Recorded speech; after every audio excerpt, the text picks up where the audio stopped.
नमस्कार, मैं हूं आपके साथ कनिका अरोड़ा और आप देख रहे हैं सुदर्शन न्यूज। तो वक्त हो चला है रण क्षेत्र का और आज हम बात करेंगे 2024 के सियासी रण के लिए सत्ता और विपक्ष के दांव पेच की। 2014 के लोकसभा चुनाव के बाद प्रधानमंत्री नरेंद्र मोदी हिंदू राष्ट्रवाद का ऐसा चेहरा बनकर उभरे हैं, अध्यात्म के साथ विकासवाद का ऐसा चेहरा बनकर उभरे हैं कि विपक्ष उनके सामने टिक नहीं पाया। प्रधानमंत्री नरेंद्र मोदी के नेतृत्व में बीजेपी नीत एनडीए ने एक के बाद एक कई चुनाव जीते। बीच बीच में विपक्ष के कुछ राज्यों में विजय हासिल की, लेकिन इसके बाद भी प्रधानमंत्री नरेंद्र मोदी का चेहरा विपक्षी यूपीए पर भारी हो रहा है। और अब जब 2024 लोकसभा चुनाव की उल्टी गिनती शुरू हो चुकी है, प्रधानमंत्री नरेंद्र मोदी से मुकाबले के लिए विपक्ष ने अपना नया नामकरण कर दिया है। अब विपक्षी गठबंधन का नाम यूपीए नहीं बल्कि इंडिया होगा। इंडिया अर्थात Indian national development inclusive alliance. Bengaluru में विपक्षी दलों की मीटिंग में विपक्षी गठबंधन का ये नया नामकरण हुआ है। इसके बाद राहुल गांधी ने ऐलान किया है कि अब प्रधानमंत्री नरेंद्र मोदी को इंडिया हराएगा। राहुल गांधी और विपक्ष की कोशिश है कि प्रधानमंत्री नरेंद्र मोदी जिस राष्ट्रवाद के नाम पर सियासी रण में विपक्षी दलों पर भारी पड़ते रहे हैं और उसके सामने देश का नाम अर्थात इंडिया को ही खड़ा कर दिया गया है।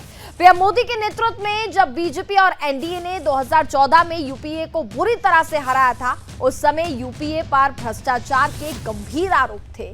यूपीए गठबंधन एक तरह से भ्रष्टाचार का पर्याय बन गया था और ऐसे में आज रण क्षेत्र में हम बात करेंगे कि राहुल गांधी और मोदी विरोधी विपक्ष इंडिया नाम से यूपीए पर लगे भ्रष्टाचार के दागों को धोना चाहता है। क्या इंडिया नाम रखकर विपक्ष राष्ट्रवाद की सियासी पिच पर पीएम मोदी को मात दे पाएगा? रण क्षेत्र में आज हम इसी पर चर्चा करेंगे, लेकिन उससे पहले देखिए हमारी खास रिपोर्ट।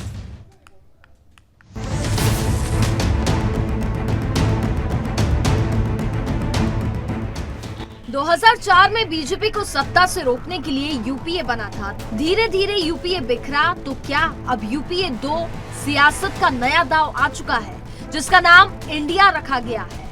नाम के आधार पर एनडीए है यानी नेशनल डेमोक्रेटिक अलायंस और दूसरी तरफ इंडिया यानी कि Indian national development inclusive alliance रखा गया है। बेंगलुरु में विपक्षी दलों की बैठक के बीच दिल्ली में एनडीए की बैठक चल रही है। वहीं 2024 लोकसभा चुनाव से पहले इसे विपक्ष और पक्ष का एक शक्ति प्रदर्शन माना जा रहा है। विपक्षी एकता के साथ जहां 26 दल शामिल हैं, तो वहीं बीजेपी में एनडीए में कुल 38 दल हैं। विपक्षी दलों की बैठक के बाद अब यूपीए का नाम बदल करके इंडिया कर दिया गया है। इसे लेकर तमाम विपक्षी दलों के नेता ट्वीट कर रहे हैं, जिसमें कहा जा रहा है कि अगला लोकसभा चुनाव टीम इंडिया और टीम एनडीए के बीच होगा। जिस तरह कांग्रेस नीत यूपीए पर भ्रष्टाचार के आरोप लगा रहे थे, वहीं प्रधानमंत्री नरेंद्र मोदी यूपीए को भ्रष्टाचार का पर्याय बताते रहे हैं। अब विपक्ष के गठबंधन का नाम इंडिया है तो बीजेपी ये नहीं कह पाएगी कि हम इंडिया को हराएंगे। विपक्ष ने अपने गठबंधन का नाम इंडिया रखकर बीजेपी को घेरने की कोशिश की है। विपक्ष ने भले ही राष्ट्रवाद के उभार के लिए अपने गठबंधन को इंडिया नाम दिया हो, लेकिन पीएम मोदी का चेहरा ही एक तरह से राष्ट्रवाद का प्रतीक बन गया है। अब देखना यह है कि विपक्षी गठबंधन इंडिया का मुकाबला करने के लिए पीएम मोदी अपने राष्ट्रवादी तर्कश से कौन सा तीर निकालेंगे। देखना यह भी है कि क्या इंडिया नाम 2024 के महासमर में विपक्ष का काम बना पाएगा या फिर नहीं। Bureau report, Sudarshan news. देश को बचाना है, डेमोक्रेसी को, इसलिए हर हालत में देश के किसान, मजदूर, नौजवान, माइनॉरिटी सबकी रक्षा करना है। नरेंद्र मोदी के शासन में बिल्कुल समूचा समाप्त हो चुका। I think it is important because Mr. Narendra Modi got a chance to rule the country for the last 10 years and he has made a complete mess of almost every sector in the country. He has created so much of hatred amongst the people. The economy is in shambles. There is so much of inflation. There is so much of unemployment in all sectors. So now I think it's a time that people of this country want to get rid of him. Meeting जरूरी इसलिए है, देश को बचाना, लोगों को बचाना, political leader के साथ जिस तरह व्यवहार हो रहा है। और मैं ये कहता हूं कि देश की 2/3 जनता भारतीय जनता पार्टी के खिलाफ है, 2/3 जनता खिलाफ है। तो इस बार भारतीय जनता पार्टी का सफाया होने के लिए सब एक है। हम सब लोग एक साथ इसलिए आए हैं क्योंकि देश के लोकतंत्र, देश के संविधान, देश की जो भाईचारा है, जो डाइवर्सिटी है इस देश की, उसको बचाने के लिए हम लोग सब लोग एकजुट हुए हैं। और जिस तरह से संवैधानिक संस्थाओं पर दुरुपयोग कराया जा रहा है, जिस हिसाब से देश की संपत्तियों को बेचा जा रहा है, चाहे किसान हो, चाहे युवा हो, चाहे महंगाई हो, इन सारे जो असल मुद्दे हैं, इन पर बात ना करके जो जहर की बातें जो हैं, जो नाकों से चलती हैं, और उसकी बात की जाती है। इसलिए हम सब लोग मजबूती के साथ एक साथ लगातार हम चर्चा कर रहे थे जिस तरीके से 2024 लोकसभा चुनाव को लेकर के तैयारियां जो है वो शुरू हो चुकी है। जहां एक और यूपीए की बैठक हुई तो वहीं दूसरी और एनडीए की बैठक भी फिलहाल जारी है। और साथ ही प्रधानमंत्री नरेंद्र मोदी ने भी ट्वीट करके इस बात का जिक्र किया है कि 2024 की जो लड़ाई है वो काफी ज्यादा दिलचस्प भी होगी। और फिलहाल इसी पूरे मुद्दे को लेकर के हम कार्यक्रम में आज चर्चा करेंगे। हमारे साथ गेस्ट लगातार जुड़े हुए हैं। सबसे पहले मैं प्रखर सिंह जी जो कांग्रेस प्रवक्ता हैं उनके पास आना चाहूंगी। प्रखर जी, सबसे पहले आपका बहुत बहुत स्वागत है और सीधा सवाल आपसे करूंगी कि फिलहाल दल तो मिलते हुए नजर आ रहे हैं, लेकिन क्या 2024 तक दिल मिल पाएंगे? देखिए कनिका जी, दिल तो मिले हैं। किस बात पर मिले हुए हैं?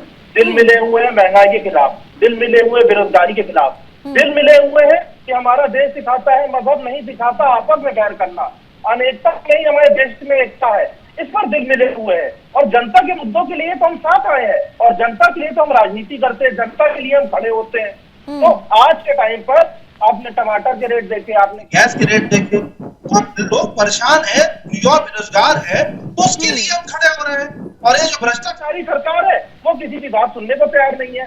तो इंडिया इस बार लड़ेगा और जीतेगा। ठीक है, हमारे साथ लगातार समाजवादी पार्टी से प्रवक्ता अभिषेक जी भी जुड़े हुए हैं, उनके पास भी आना चाहूंगी। अभिषेक जी, देखिए बात हो रही है कि जिस तरीके से हम देख रहे हैं कि विपक्ष अब एकजुट होता हुआ नजर आ रहा है, तमाम मुद्दे हैं जिसको लेकर के सरकार को घेरने की, और जो कहा जा रहा है कि सिर्फ मोदी को हराने की जो तैयारी है वो विपक्षी पार्टी यहाँ पर करता हुआ नजर आ रहा है। क्या कहेंगे आप? पहली प्रतिक्रिया आपकी। सबसे बड़ी चीज है कि मोदी को हराने की नहीं, लोकतंत्र को बचाने की मुहिम है ये। तो हमें लोकतंत्र को बचाना, हमें जनता जनार्दन के लिए हम काम करते हैं। हम किसी भारतीय जनता पार्टी के कैंडिडेट को हराने के लिए नहीं काम कर रहे हैं। हम जनता के जो मुद्दे हैं उन मुद्दों पे बात करते हैं। लोकतंत्र को बचाने की मुहिम है सबसे पहली चीज। दूसरी चीज जनता जनार्दन से जुड़े मुद्दों की बात है। अब अगर आप दूसरे परिप्रेक्ष्य में अगर आप देखिए, ये भारतीय जनता पार्टी क्या काम कर सकती है? जब इन्होंने उत्तर प्रदेश में आपने देखा कि बुंदेलखंड एक्सप्रेसवे में स्वयं प्रधानमंत्री जी से फीता काट करके उनको ठग लिया, तो आम जनता क्या बात करती हैं आप इस चीज को समझना पड़ेगा। क्योंकि आपने देखिए कितनी जोर जोर से ढोल मंजीरा पिटवा करके इन्होंने बुंदेलखंड एक्सप्रेसवे का काम कराया, और लास्ट ईयर आपने देखा कि उसके बाद कैसे पहली बारिश के बाद बह गया वो। तो जब स्वयं प्रधानमंत्री जी को ठग सकते हैं, और भारतीय जनता पार्टी ने दिया क्या है? आदरणीय अखिलेश यादव जी ने 30,000 करोड़ रुपए लगा करके बाकायदा 3 थर्मल प्रोजेक्ट लगाए थे, उसका क्या हुआ? उसके बारे में भी बताना चाहिए। इसके बारे में भी बताना चाहिए कि कैसे इन्होंने लोगों को ठगने का ही काम करते रहे। बेरोजगारी पे कभी कुछ बोल नहीं पाते, महंगाई पे कुछ बोल नहीं पाते, महिला सुरक्षा के बारे में आप किसी भी पेपर में उठा करके आप देख लीजिए, आए दिन रोज बलात्कार होते हैं, रोज छेड़खानी के मामले आते हैं, रोज शोषण के मामले आते हैं। आज पुलिस ऐसी स्थिति में पहुंच गई है कि वो लोगों के सोने और चांदी छीन रही है, डकैती का काम कर रही है। तो कौन सा उत्तर प्रदेश विकास कर रहा, कौन से मोदी जी? भारतीय जनता पार्टी और स्वयं मोदी जी अपने कुछ मित्रों के लिए काम कर रहा है, भारतीय जनता पार्टी सिर्फ अपने जेबों को भरने के लिए काम कर रही है। इसीलिए मैंने कहा कि लोकतंत्र को बचाने की मुहिम है, क्योंकि लोकतंत्र अब खतरे में आ चुका है। अगर कोई नहीं मानता तो उसके ऊपर ईडी, सीबीआई और कौन कौन से जांच कराने के लिए बैठा देते, ताकि भारतीय जनता पार्टी, क्योंकि जनता के मैंडेट को नहीं मानती। आपने देखा महाराष्ट्र में सरकार गिरा दी गई, आपने देखा कि मध्य प्रदेश में सरकार गिरा दी गई। क्यों गिरा दी गई? आखिर इसका रीजन क्या है? क्योंकि भारतीय जनता पार्टी सर ये कहती है कि सबका साथ सबका विकास जो हो रहा है उसके चलते ही तमाम विपक्षी पार्टी के जो नेता है वो भारतीय जनता पार्टी में आ रहे हैं, ऐसा भारतीय जनता पार्टी का कहना होता है। नहीं, अगर आपको देखिए ये आप इसको एक परिप्रेक्ष्य में देख रही हैं, लेकिन दूसरे परिप्रेक्ष्य में देखिए कि क्या कारण है कि सब लोग उनकी तरफ जा रहे हैं। ऐसा तो नहीं हो सकता ना। अगर एक हाथ में 5 उंगलियां हैं तो 5 उंगलियों के मत अलग अलग हो सकते हैं, लेकिन रीजन एक हो सकता है। सब लोग अगर भारतीय जनता पार्टी के साथ जा रहे हैं, क्योंकि वो वॉशिंग पाउडर इनके पास है कि हर कोई दूध की तरीके से साफ हो जाता है। वही मुख्तार अंसारी अपराधी कहलाता था, आपने मोस्ट वांटेड अपराधी बना करके रखा हुआ था, और उनका बेटा आज इनके पार्टी में एनडीए के घटक दल में शामिल हो गया है। तो वो आज की डेट में देखिएगा कि अब वो कब प्रेस कॉन्फ्रेंस करते हैं और मुख्तार अंसारी उनके बेटे सबको क्लीन चिट दे देंगे। बहुत सारे पैमाने हैं। Captain I Singh Bhadauria Bharatiya Janata party का पक्ष रखने के लिए हमारे साथ लगातार बने हुए हैं। सर, जिस तरीके से हमने सुना विपक्षी दलों को भी कई आरोप जो है वो लग रहे हैं, और ये लड़ाई जो है वो है लोकतंत्र को बचाने की मुहिम जो है विपक्ष की ओर से चलाई जा रही है, क्या कहेंगे आप? कनिका जी, ये लोकतंत्र नहीं बचा रहे, ये परिवार बचाने पे लगे हुए हैं। अच्छा। इनके सबके परिवार पूरे भ्रष्टाचार में डूबे हुए हैं। सबकी जो है ना जांचें चल रही है, ज्यादा से ज्यादा इनके परिवार बेल पे है। कोर्ट ने इनको बेलें दी हुई है, और इन पे एक नहीं कई करोड़ों के इन पे गबन, घोटाले, भू माफिया, रेत माफिया, शराब माफिया, इस तरह के इन पे गबन के केस लगे हुए हैं। आज ये सब उससे बचने के लिए ये महाठग बंधन इकट्ठा हुआ है। ये हमारा संविधान, हमारा लोकतंत्र पहले भी बहुत अच्छा था, आज भी है और आगे भी रहेगा। अरे ऐसे चोर, ऐसे ठग क्या बचाएंगे जो खुद भ्रष्टाचार में डूबे हुए हैं। जो जब सरकार आ जाती है तो इनके यहाँ गुंडा तंत्र हावी हो जाता है। अभी यही कह रहे थे समाजवादी के एक नेता कि रोड टूटी है, और हमारे अखिलेश यादव ने 3 थर्मल प्लांट बनाए, उनका बोले नाम नहीं लेंगे। जनाब, मैं आपसे जानना चाहता हूँ वो 3 थर्मल प्लांट का नाम बता दे, कहां पर है और किस हालत में है, बताएं। मैं अभी सर्वे करा के 2 मिनट में आपको रिपोर्ट भी दे दूंगा बैठे बैठे यहीं पर। तो आप बता दे, खाली झूठ का पुलंदा लेके आते हैं और परोस के चले जाते हैं। मगर जनता देश की समझ चुकी है कि देश को अगर आज कोई उन्नत के रास्ते पे, आज अच्छे रास्ते पे, आज विकास के रास्ते पे कोई ले जा सकता है, वो नरेंद्र मोदी और दूसरा भारतीय जनता पार्टी। ये आपको बताना चाहिए श्रीमान महोदय, आपको बताना चाहिए कि बागपत में धूम नाम के व्यक्ति की जमीन आपको यह भी बताना चाहिए। एक तरफ मुख्यमंत्री जी आदेश देते हैं कि अवैध कब्जों। सर, एक एक करके बोलिए, किसी की बात समझ में नहीं आएगी। एक एक करके अपनी बात को पूरा कीजिए, एक एक करके अपनी बात को पूरा कीजिए। अपने समय में बोले, मैं इनके समय में बोला नहीं। राजधानी लखनऊ में एक अवैध बिल्डिंग को बचाने के लिए आ गए। देखिए, पहले भदौरिया जी की बात सुन लेते हैं, भदौरिया जी की बात भी सुन लेते हैं, आपके पास भी आऊंगी, आपको भी मौका मिलेगा। भदौरिया जी, अपनी बात को पूरा कीजिए। अभी मैं समाजवादी कार्यकर्ता को, ये जो बैठे हैं, इनको एक बहुत अच्छा जवाब देना चाहूंगा कि मैं जानता हूं, क्योंकि मैं भी यूपी से हूं और वहीं से हूं जहां से इनके नेता है। जब नेताजी राजनीति में आए थे, ज्यादा समय नहीं गुजरा है, उस टाइम मैं भी पढ़ रहा था, और मैं आते हैं प्रखर जी, आपके पास भी आते हैं जी। 6वीं में पढ़ता था। नेताजी प्राइमरी स्कूल के एक टीचर हुआ करते थे, एक साइकिल हुआ करती थी जिसमें स्टैंड नहीं होता था, और जब से लेके अभी तक मैंने देखा इनके पास कोई इंडस्ट्रियल थी नहीं जिसकी आमदनी इनके पास आती हो। मगर आज नेताजी के बच्चे, परिवार 5-5 करोड़ की गाड़ियां खरीद के बैठ रहे हैं, तो ये कहां से आ रही है बताइए? ये जनता का पैसा नहीं है तो तुम्हारे घर से पैसा ये कहां से आ गया? तो तुम्हारे पास पूर्व का कुछ नहीं है, जो कुछ है तुमने यूपी की जनता का और देश की जनता का लूटा है, और आज बैठ के यहाँ बातें कर रहे हो। तभी तो जनता ने नकारा है आज, जो तुम्हारी आज खाद नहीं बची उत्तर प्रदेश का कोई नहीं कर है, तुम्हें आज तुम्हारा नाम लेने को तैयार नहीं है, इसलिए आज ठीक है, जवाब ले लेते हैं भदौरिया जी, जवाब भी ले लेते हैं। पहले हम आते हैं कांग्रेस प्रवक्ता प्रखर जी कुछ कह रहे हैं, उनके पास आते हैं। प्रखर जी, देखिए भदौरिया जी, आप बीजेपी के प्रवक्ता है, इतनी सारी बातें भ्रष्टाचार पे आपके मुंह से अच्छी नहीं लगती। देखिए, अभी आप आरोप लगा रहे हैं, कल आपकी पार्टी में उसी आरोपी को ले लिया जाएगा, फिर चोर मौतेरे भाई कहलाएंगे। तो इसलिए आप ये सब बातें मत बताइए कि कौन चोर है, कौन भ्रष्टाचारी है। मंच से बीजेपी नेता नरेंद्र मोदी किसी को चोर भ्रष्टाचारी बताते हैं, फिर उसको अपनी पार्टी में जोड़ करके डिप्टी सीएम बना देते हैं एक स्टेज का। तो ये सब भ्रष्टाचार की बातें आप मत बोलिए। आप जो वॉशिंग पाउडर लेकर निकलते हैं घर से, उसको तो पूरा जग जाहिर है। और देखिए, छोटे छोटे गठबंधन दलों को जोड़ करके अगर आप सोचते हैं कि आप बहुत मजबूत वो बना रहे हैं, तो आपकी भूल है। समाजवादी पार्टी से बड़ा ओम प्रकाश राजभर जी नहीं है। ओम प्रकाश राजभर जी कहाँ जाएंगे? उनकी स्थिति जैसे विश्व लेवल पर पाकिस्तान की है, कि वो अमेरिका के साथ जाएगा, कि रशिया के साथ जाएगा, कि वो चाइना के, ठीक है, इधर अधिकता उधर चले जाते हैं। तो अब इस चीज को ये मत सोचिए, और इंडिया जीतेगा, चलेगा भी इंडिया, दौड़ेगा भी इंडिया। चलिए ठीक है, आपके पास वापस लौटेंगे। अनिल गर्ग जी हमारे साथ लगातार बने हुए हैं, राजनीतिक विश्लेषक हैं। सर देखिए, जिस तरीके से यहाँ पर विपक्षी एकजुटता हो रही है, वहीं दूसरी ओर एनडीए की बैठक हो रही है, साथ ही लगातार वार पलटवार जो है वो किया जा रहा है, लेकिन सवाल लगातार ये बना हुआ है जिस तरीके से विपक्षी दल की ओर से प्रधानमंत्री का चेहरा जो है वो अभी तक नहीं बताया जा रहा। हालांकि इसको लेकर के चर्चा जो है वो लगातार जारी है। आप इस पूरे मुद्दे पर क्या कहेंगे? मुझे इसमें 2-3 बातें कहनी है, मुझे थोड़ा समय दीजिएगा, मेरा नंबर सबसे बाद ही आता है। मेरा ये कहना है, सबसे पहले तो जैसे विपक्ष प्रचारित करता है कि ये लोकतंत्र बचाने की लड़ाई है, तो ये लोकतंत्र बचाने की लड़ाई नहीं है। भारत का लोकतंत्र बहुत मजबूत है, बहुत स्वस्थ है, और इसको कोई चिंता और खतरा नहीं है। एक बार थ्रेट हुआ था, मेरे कांग्रेसी मित्र सारे नाराज होंगे सुन के, 1975 में जब इमरजेंसी लगी तब लोकतंत्र को जरूर थ्रेट हुआ था, खतरा आया था, लेकिन उसके बाद से ऐसी कोई घटना नहीं हुई।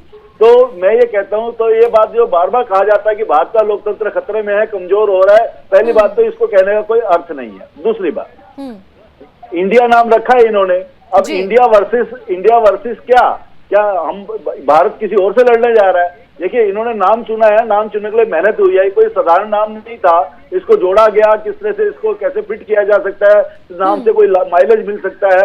लेकिन मैं मान के चलता हूं कि आप यूपीए रखिए या इंडिया रखिए, बात वही है, इससे कोई ज्यादा माइलेज मिलने वाला नहीं, बल्कि उल्टा आपको इस नाम को डिफाइन करने में और ज्यादा मुश्किलें आएंगी। असली प्रॉब्लम्स क्या है हमारे विपक्षी साथियों के साथ, उसको उनको समझना चाहिए। असली प्रॉब्लम ये है कि इनके पास कोई भी ऐसा बड़ा चेहरा नहीं है जहां वो नरेंद्र मोदी जी के सामने खड़ा कर सके। ये एक यूनाइटेड लड़ना चाहते हैं, अच्छा है, यूनाइटेड लड़िए, लेकिन कहीं तो आपको बताना पड़ेगा हमारे में से बड़ा भाई कौन होगा। देखिए, एनडीए के पास ये एक मजबूत पक्ष है कि उनका बड़ा भाई भी डिफाइन है, बड़ी पार्टी भी डिफाइन है, प्रधानमंत्री किस पार्टी से आएगा ये भी डिफाइन है। लेकिन इंडिया जो अभी नया गठबंधन बना है, इनके पास कुछ भी ऐसा डिफाइन नहीं है। ये अभी भी कांग्रेस को सीधा सीधा बड़ा भाई कहने की स्थिति में नहीं है, जबकि बाकी सारी क्षेत्रीय पार्टी हैं। अभी मैं एसके साथी को सुन रहा था, इन्होंने जितने उदाहरण दिए, जितनी बात की अखिलेश यादव जी को लेके कही और उत्तर प्रदेश को लेके कही, यानी ये उत्तर प्रदेश से बाहर ना तो बात कर पाएंगे और ना ही बात कह सकते हैं। ऐसी दूसरी क्षेत्रीय पार्टियां हैं, तो कहीं है कोई जो इनके पास सबसे बड़ी पार्टी है, सबसे बड़ी पुरानी पार्टी है कांग्रेस पार्टी, इनको ये मानना पड़ेगा, इनको ये कहना भी पड़ेगा कि हमारा सबसे बड़ी पार्टी कांग्रेस पार्टी है, यही हमारे बड़े भाई होगी। और अगर कल को कोई पीएम चुनने की नौबत आती है तो जो सबसे बड़ा दल होगा उसके नेता को हम पीएम मानेंगे। लेकिन अभी तक इनमें कोई सहमति नहीं मिल पाई, इसलिए सीट शेयरिंग जो सबसे बड़ा मुद्दा होने वाला है जो विपक्ष के पास, इसका कोई हल साधारण सा मिलने वाला नहीं है। अपने अपने क्षेत्र में असेंबली चुनाव में ये सभी पार्टियां एक दूसरे के खिलाफ दोषारोपण करती हैं। उदाहरण के तौर पे आम आदमी पार्टी दिल्ली में कांग्रेस के खिलाफ अब आरोप प्रत्यारोप चलता रहता है। अभी मनीष सिसोदिया जेल गए तो कांग्रेस पार्टी ने उसका वेलकम किया, आम आदमी पार्टी ने कांग्रेस पे आरोप लगाए। ऐसे टीसीएम और कांग्रेस पश्चिम बंगाल में लड़ती है, तो इन सब का हल इनको सोचना पड़ेगा। ठीक है, जब इलेक्शन लड़ने आएंगे तो एनडीए से लड़िए, लेकिन पहले अपने आपस में सामंजस्य तो स्थापित करिए, ये एक बड़ा सवाल है। ठीक है, अभी हम अभिषेक वाजपेयी जी के पास चलते हैं। अभिषेक जी, जिस तरीके से हमने कैप्टन आई सिंह भदौरिया जी को सुना, तमाम आरोप थे जो आपकी पार्टी पर भी लग रहे थे, विपक्ष पर वो लगा रहे थे, लेकिन देखिए अगर हम बात करें तो 26 और 38 जो आंकड़ा है ये भी काफी बड़ा गैप जो है, क्या आपको नहीं लगता कि एक बड़ा गैप है? नहीं, देखिए 26 और 38 के आप जिस गैप की बात कर रही हैं वो गैप जरूर है, लेकिन 100 सुनार की एक लोहार की होता है, क्योंकि जनता जनार्दन देख चुकी है 2 बार के टेन्योर में आदरणीय प्रधानमंत्री मोदी जी ने क्या किया देश के लिए। ये वही मोदी जी हैं जब गुजरात के मुख्यमंत्री हुआ करते थे सब बोलते थे, जब मनमोहन जी प्रधानमंत्री हुआ करते थे तब बोलते थे कि अगर मैं प्रधानमंत्री बन जाऊंगा तो डॉलर को नीचे कर दूंगा और रुपए को ऊपर कर दूंगा। आज देश की अर्थव्यवस्था कहाँ पे जा रही है, या किसी से छुपा नहीं हुआ है। ये देश के ऊपर कितना कर्जा हो गया, या किसी से छुपा हुआ नहीं है। आप जब जिस समय पैमाने की आप बात करते हो तो आपको सारी चीजें देखनी पड़ती है। आपने कितने सारे घोटाले, गंगा माँ की सफाई के नाम पे आपने कितना सारा घोटाला हो गया, आपको बताना पड़ेगा कि शौचालय के नाम पे आपने कितना घोटाला कर दिया। एक तरफ आप अर्थव्यवस्था को मजबूत करने की बात करते हैं और दूसरी तरफ उसी जगह पे जब अडानी जी की बात आती तो उस पर आप गोल मोल करके जवाब देने से कतराते हैं। आखिर ऐसा क्यों? दोहरा चरित्र नहीं होना चाहिए। हमेशा पैमाना एक नजर के चश्मे से देखना पड़ेगा आपको, क्योंकि ये मैं फिर से कह रहा हूं कि जैसा भी हमारे मित्र ने कहा, राजनीतिक विशेषज्ञ जो थे उन्होंने इस बात को कहा था, लेकिन मैं उनकी बात से सहमत नहीं हूं। ये लोकतंत्र बचाने की मुहिम है, हमें किसी पार्टी को हराना नहीं है, लोकतंत्र को बचाना है ताकि सबको हक मिल सके। जानना चाहूंगी मैं वाजपेयी जी, लोकतंत्र कैसे खतरे में है, जरा आप विस्तार से बताइए। जी बिल्कुल जी। एक तरफ आप लोकतंत्र के हित में जब बात करते हैं तो वही अजीत पवार आपके लिए भ्रष्टाचारी हो जाते हैं, और जब आपकी पार्टी में आ जाते तो साफ सुथरी हो जाते हैं। एक तरफ आप एक व्यक्ति को अपराधी घोषित करते हैं, मुख्तार अंसारी जैसे लोगों को, और उनके जब घटक दल में शामिल होना होता है एनडीए के, तब वो बिल्कुल क्लीन चिट हो जाता है। एक तरफ उत्तर प्रदेश के मुख्यमंत्री योगी आदित्यनाथ जी आदेश देते हैं कि जितने भी अवैध निर्माण होंगे, जितनी अवैध बिल्डिंगें होंगी, उनको गिराया जाएगा, और स्वयं भारतीय जनता पार्टी के विधायक उत्तर प्रदेश की राजधानी लखनऊ में बैठ करके अवैध बिल्डिंगों को बचाने का काम करते हैं। एक तरफ आप कहते हैं कि कोई भी जमीन कब्जा नहीं करेगा, दूसरी तरफ अयोध्या के मेयर के ऊपर जमीन कब्जाने के आरोप लगते हैं। कौन कौन सी चीजें गिनाएं? आप लोगों के हक के लिए काम नहीं कर सकते हैं, तो आपको गद्दी छोड़ देनी चाहिए। ठीक है, वहीं बात कर लेते हैं हम कांग्रेस प्रवक्ता प्रखर जी भी लगातार बने हुए। प्रखर जी, लगातार अगर हम कांग्रेस पार्टी की बात करें तो परिवारवाद को लेकर के जो आरोप है वो लगातार वहीं सत्ता पक्ष की ओर से लगाया जाता है, और आज भी यही जो बात है वो प्रधानमंत्री नरेंद्र मोदी की ओर से भी कही गई है। अच्छा, तो इन्होंने अजीत पवार जी को लिया, वो कौन से परिवार के हैं? चलिए, जय शाह जो है उन्होंने कौन सा 2011 का विश्व कप जिता दिया था जो उनको बीसीसीआई का वो बना दिया गया? ये परिवारवाद नहीं है। पंकज सिंह नहीं है आपके, क्या अनुराग ठाकुर परिवारवाद नहीं है? तो परिवारवाद पर ये लोग बातें मत बोले, बहुत पुरानी बातें हो गई हैं। इनका कौन सा अध्यक्ष का पद लड़कर के नड्डा बने थे? तो ये सब झूठे लोग हैं, सिर्फ झूठे आंकड़े प्रस्तुत करते हैं। जनता को महंगाई से मार दिया है। दूसरी चीज, अभी ये देखिए, अभी ये कर्नाटका हारे हैं, अभी ये मध्य प्रदेश हारने वाले हैं, अभी ये राजस्थान हारेंगे, अभी ये तेलंगाना हारेंगे, अभी ये छत्तीसगढ़ हारेंगे। साउथ गेट इनके लिए बंद हो चुका है, और आने वाले 2024 में इनकी बुरी हार होगी। जी ठीक है, आप अपनी बात को पूरा कीजिए। वाजपेयी जी आप कुछ कह रहे थे। जी होम्योपैथिक छात्रवृत्ति घोटाला हुआ, उसका पैसा कहाँ गया? बिजली विभाग के बाकायदा भविष्य निधि फंड का पैसा कहाँ चला गया? क्या आपने एक बार भी जानकारी दी? आखिर आपने एम्बुलेंस को कागजों पे चलवाया तो उसके पेट्रोल का पैसा आप लोगों ने कहाँ अपनी जेब में रख लिया? इसके बारे में बताइए। बस्ती में 300 सड़कें जो सिर्फ आपने कागजों पे बनवा दी, उसका पैसा कहाँ गया? उसके बारे में भी आपको बताना पड़ेगा, जवाब आपको देना पड़ेगा। भदौरिया जी, कई आरोप जो है वो आपकी पार्टी पर भी लग रहे हैं, कई सवाल हैं वो भी पूछे जाएंगे। कनका जी, जी अभी समाजवादी के जो वक्ता कह रहे थे कि हमने 3 थर्मल प्लांट बना दिए, जब मैंने पूछा कहाँ लगे क्या है तो उसका जवाब नहीं दे पाए।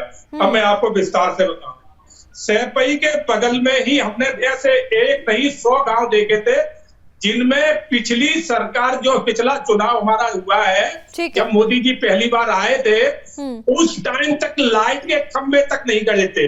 ये हाल था सैपई के आसपास में। तो फिर बाकी दूर दराज में आप सोच लिए, बुंदेलखंड एक साइड में पड़ता है, पूर्वांचल की तरफ पड़ता है, तो वहां तो स्थिति क्या रही होगी? जहां सीएम का गांव गृह नगर हुआ था वहां तो लाइट खंभे नहीं थे। आज हमने उत्तर प्रदेश में कोई एक सिंगल भी घर है तो वहां लाइट पहुंचाइए। ये काम माननीय नरेंद्र मोदी जी ने और योगी जी ने करके दिखाया है। इसी तरह से आज हमने एक से कच्चे हाईवे वहां बनाए। आज वहां जिस तरह से हमने मेडिकल कॉलेज जिला स्तर पे बनाए हैं, एम्स बनाए हैं, और इन्होंने इसके ऊपर कभी सोचा ही नहीं है। इनके यहाँ एक चीज बहुत अच्छी होती थी, कि लूट जितना सकते हो लूटिए, उत्तर प्रदेश को लूटो। कांग्रेस पूरा प्रदेश को लूटती थी, राष्ट्र को लूटती थी। आज ये कह रहे हैं कि परिवारवाद की परिभाषा आप समझते हैं?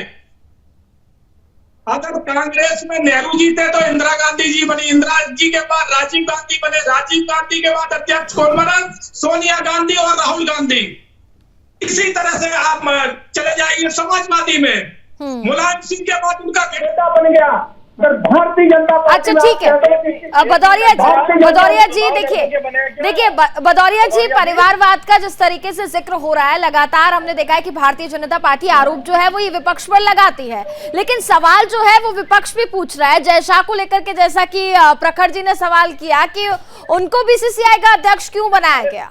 चिराग पासवान पूछ लीजिए, चिराग पासवान जरा पूछ लीजिए। ये प्रखर सिंह जी का सवाल है। हाँ, बहुत अच्छी बात है, मैं तुमको जवाब दूंगा, मैं जिम्मेवारी से जवाब दूंगा जी। बीसीसीआई कोई सरकारी जो है ना संस्थान नहीं है, बीसीसीआई इंडिपेंडेंट है, उससे सरकार का कोई लेना देना नहीं होता, उसके डिसीजन लेकर अलग होते हैं। और जैसा हमारी पार्टी के नेता है, देखिए ठीक है प्रखर जी पहले बात को सुन लेते हैं। प्रखर जी आपको भी समय मिलेगा, पहले बात को सुन लेते हैं ना पूरा। भदौरिया जी, यही कांग्रेस का एक दिखाई देता है कि आप कितने हताश हो चुके हो कि जो बोलते इसी को हताशा कहते हैं। ठीक है भदौरिया जी अपनी बात को पूरा कर लीजिए।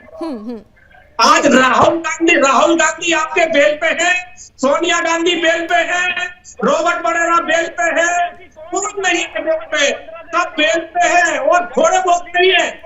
जिससे आजाद हुआ है कांग्रेस ने इस देश को लूटा है, जाति धर्म इस देश को बांटा है।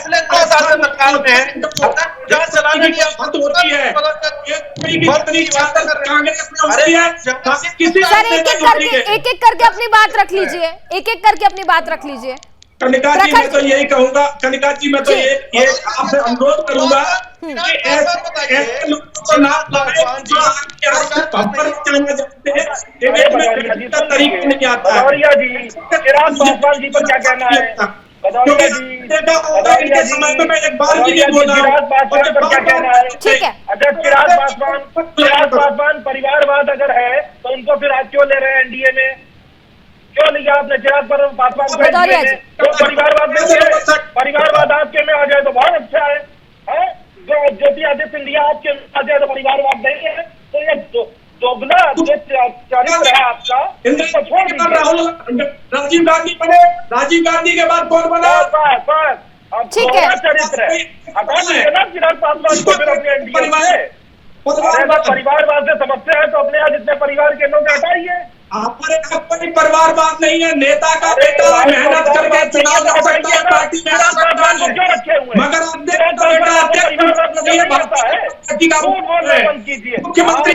मुख्यमंत्री नहीं बनेगा, ये भारतीय जनता पार्टी का है। भाजपा का दोहरा चरित्र है। चिराग पासवान को लेंगे तो परिवारवाद नहीं है, ज्योतिरादित्य सिंधिया चरित्र ही नहीं है, दूसरे को परिवारवाद का ज्ञान देंगे नहीं है। हमारा तो देश देख रहा है कि कितना अच्छा चरित्र है, हम इसीलिए देश को रास्ते ले गए और आप लोगों का इतना कर रहे हैं। देश आजाद हुआ है, आपके देश को जाति धर्म कुछ नहीं किया है। चलिए ठीक है, आरोप प्रत्यारोप तो लगातार जारी रहेगा। जहां एक और भारतीय जनता पार्टी विपक्ष पर लगा रही है, तो वहीं विपक्ष भी भारतीय जनता पार्टी पर लगातार आरोप प्रत्यारोप का दौर यहां पर जारी है। लेकिन बैठक काफी ज्यादा चूंकि महत्वपूर्ण इसलिए भी मानी जा रही है, और देखिए वक्त काफी कम है, तो आप सभी मेहमानों का बहुत बहुत धन्यवाद हमारे साथ जुड़ने के लिए। वहीं अगर हम बात करें तो जिस तरीके से आज लगातार जो मीटिंग हुई है, उस मीटिंग में हमने देखा कि तमाम आरोप प्रत्यारोप जो है वो भी जा रहे हैं। जहां एक और ट्रांसपेरेंसी की बात की जाती है, तो वहीं दूसरी ओर परिवारवाद की बात भी यहां पर की जा रही है। एक और ये भी कहा जा रहा है कि जो लड़ाई है वो भारतीय जनता पार्टी की विचारधारा से है, विपक्ष का लगातार ये कहना है। तो वहीं प्रधानमंत्री नरेंद्र मोदी ने भी विपक्ष की बैठक पर तीखा हमला बोला। लेकिन चूंकि 2024 में जब लोकसभा चुनाव होगा, उसके बाद देखना होगा कौन दल कितना ज्यादा मजबूत है। और इसी के साथ फिलहाल इस कार्यक्रम में बस इतना ही। देखते रहिए सुदर्शन न्यूज। जय हिंद।